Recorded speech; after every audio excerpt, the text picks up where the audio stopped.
weet 'n krakie. Hassie in die holte sit en slaap. Armasie, is jy bang? Kyk net hoe jou ore hang. Hassie hop, hassie hop, hassie hop, hop, hop. Elke jaar pronk die paaseiers met helder geverfde doppe en mooi gekleurde vorms versier vir Paasfees. Dit was Paasa se belangrike taak om die paaseiers in sy paaswa te vervoer. Maar Esther en Paashaas is al baie jare vriende. Sy kom kyk gereeld die paaseiers se helder kleure en vorms.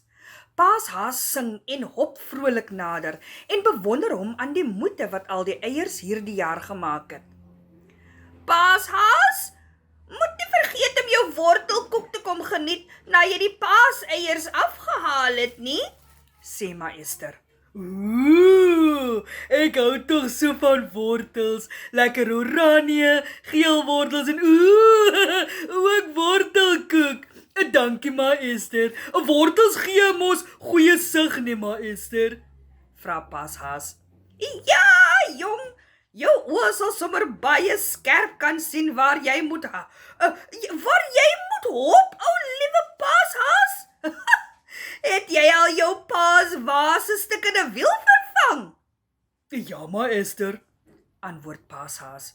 Ek sorg altyd dat alles in orde is vir die groot naweek. Ek het 'n baie hoë standaard, ma Esther, en ek hou van alles moet perfek lyk. Ek is seker almal die eiers en kinders is opgewonde oor Paasnaweek, maar onthou Paashaas, lewe is nie altyd so perfek nie en elke eiertjie se eie versierings volgens hoe dit hom smaak en nie noodwendig om jou te beïndruk nie. Bog ma Esther, kap Paashaas terug. Ek is Paashaas en al die eiers wat ek aflewer moet voldoen aan 'n standaard. Die lewe het ook mos 'n standaard. Genoeg nou. Ek gaan nou my paaswa ry. Al die eiers klim in die paaswa en hulle woer weg fees toe. Paashaas hop toe baie omgekrap daar weg. Hallo ma Esther, ek is Krakie. Kan ek hier wag vir Paashaas? Sjoe, Krakie het sopas die paaswa verpas en dit was nou regtig 'n paasfeesramp. Hoe sal ma Esther nou dit verduidelik? Veral toe Krakie lekker jollig begin sing. 3 klein eiers sit op die paaswa. 3 klein eiers sit op die paaswa. En as 1 klein eier val en kraak en kla, is daar 2 klein eiers wat sit op die paaswa. Intussen was Paashaas blitsvinnig terug, sodat hy die wortelkoek kan kom geniet. Maar met die aankoms vind hy klein Krakie met 'n glimlag en opgewonde blink oogies na hom staar. Hallo Paashaas, kan ek maar inspring? Ek's Krakie en ek gaan saam Paasfees hou. Paashaas was baie geïrriteerd en nog meer toe hy die snaakse aanwensel op Krakie se kop gewaar. Nou wat is dit daar op jou kop? Spoeg Paashaas lelik. Ek het my kop vanoggend gestamp en nou het ek so ietsie bietjie klein Krakie op my kop. En dis nou stikkend nie, brom Paashaas. Maar hoe meer Krakie wil verduidelik, hoe meer word Paashaas vies. Paashaas sug diep en sê, ek's jammer Krakie, wat is jy nou werd? Jy's gekraak. En wie sal nou in jou belang stel? Al het jy die mooiste kleurvolle patrone, jy sal nou eers moet heel. Jy moet maar wag vir volgende jaar, en dan sal ek jou saamneem. Geen kind wil met 'n stukkende eier speel nie. Paasfees, haasfees, weggesek. Krakie kon nie glo wat sy hoor nie. Hoe kon Paashaas so ongevoelig haar net agterlos? Krakie het bitterlik begin huil en haar hartseer het deur die kontry geweer klink.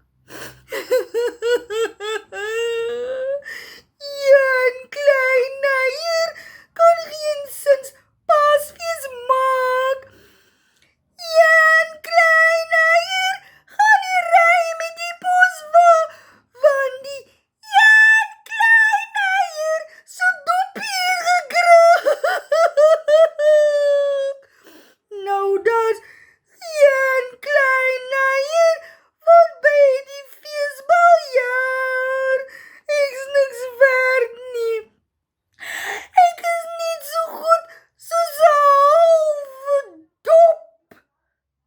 Intussen was Pa's haas op pad na Ma Esther vir sy lekker smillende wortelkoek. Maar in die verte hoor hy 'n vrolike gesing van 'n meisie. Papa, papa, papa, papa, papaasfees. Papa, papa, papa, papa, papaasfees. 'n eiertjie klein kry 'n meisie soos my, want dit sal my lang trane dadelik vermy. 'n maatjie, 'n vriendjie, wat sweer op 'n pinkie, 'n pal en 'n duisend vir altyd kan bly. Papa, papa, papa, papa, papaasfees. Pasa's kon nie help vra waarna sy op pad was en hoekom sy nie by die feesbal jaar nie. Sy verduidelik toe dat sy bietjie laat was en besluit het om sommer self 'n eier te kom kry. Natuurlik kon Pasa's net aan Klein Krakie en Klein Krakie se pleister dink en dat Klein Krakie ook wil fees toe gaan.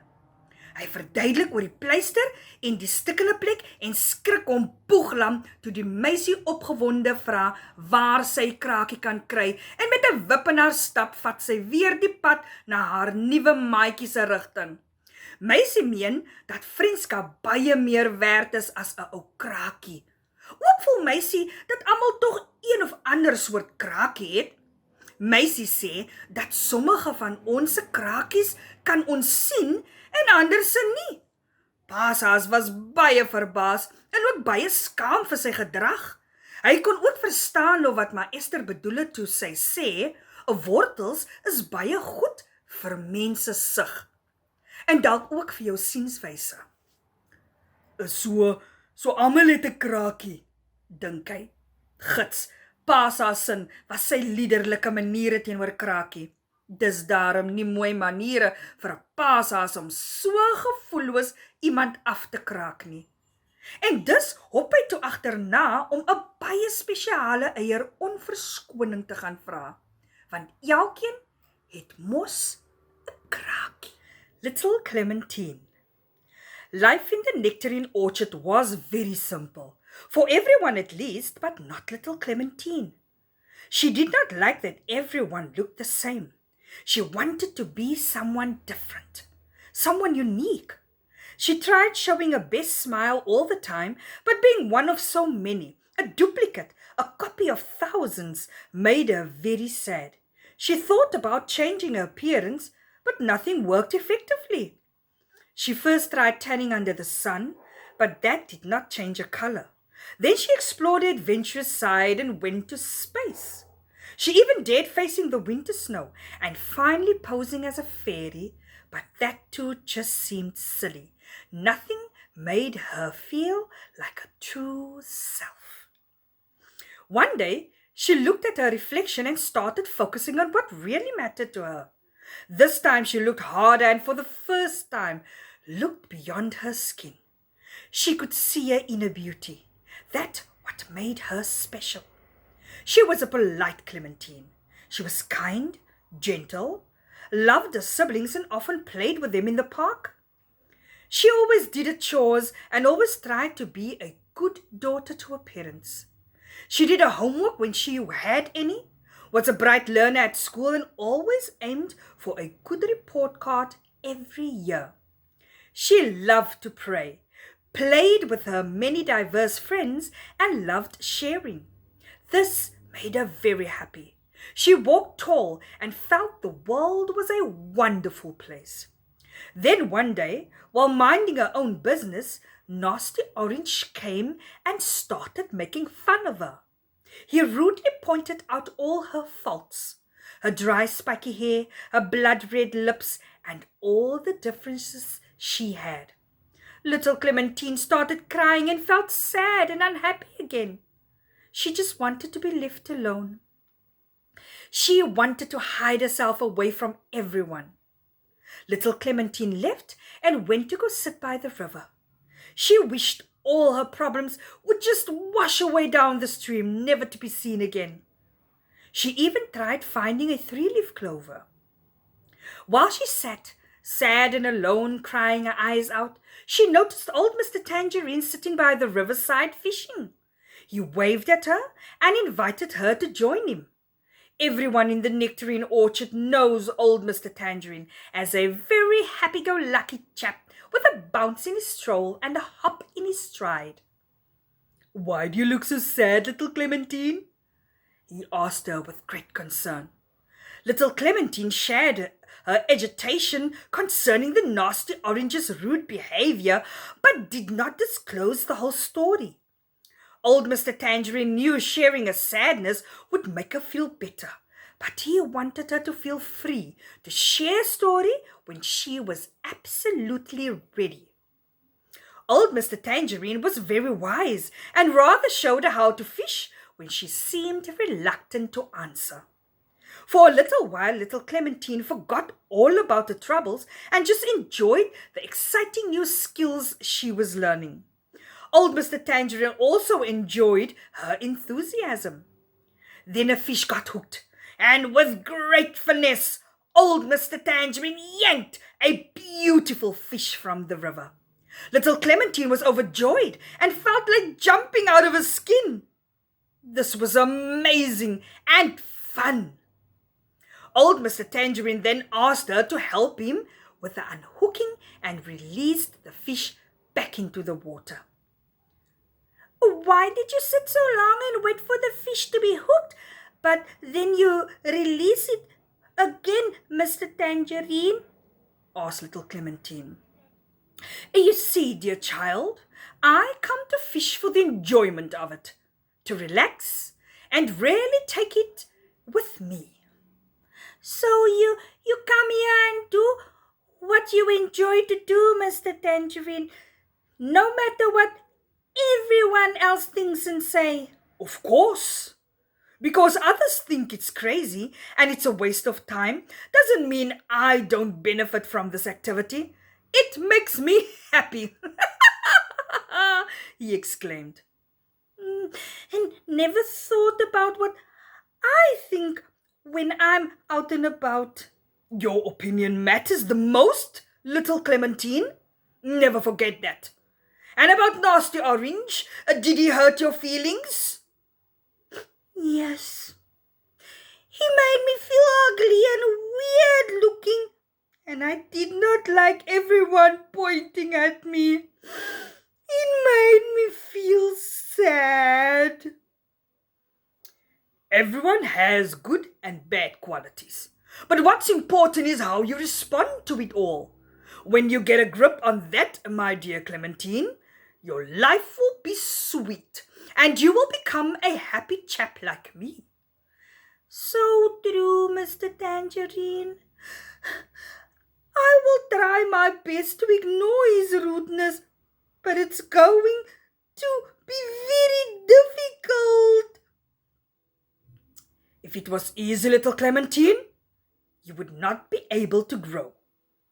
"And by grow you mean become more myself, right?" "That's the idea. Imagine you did not share your sadness with anyone, not even with me today. How would that have impacted your life?" "I would have remained sad and maybe even start to believe everyone's opinions about me." "But when you value your own opinion the most, it can protect you from continuous random hurt, right?" "I guess so." "And when you start to believe in yourself, like really believe in your nectarous, beautiful self, your will become infectious and spread delight wherever you go."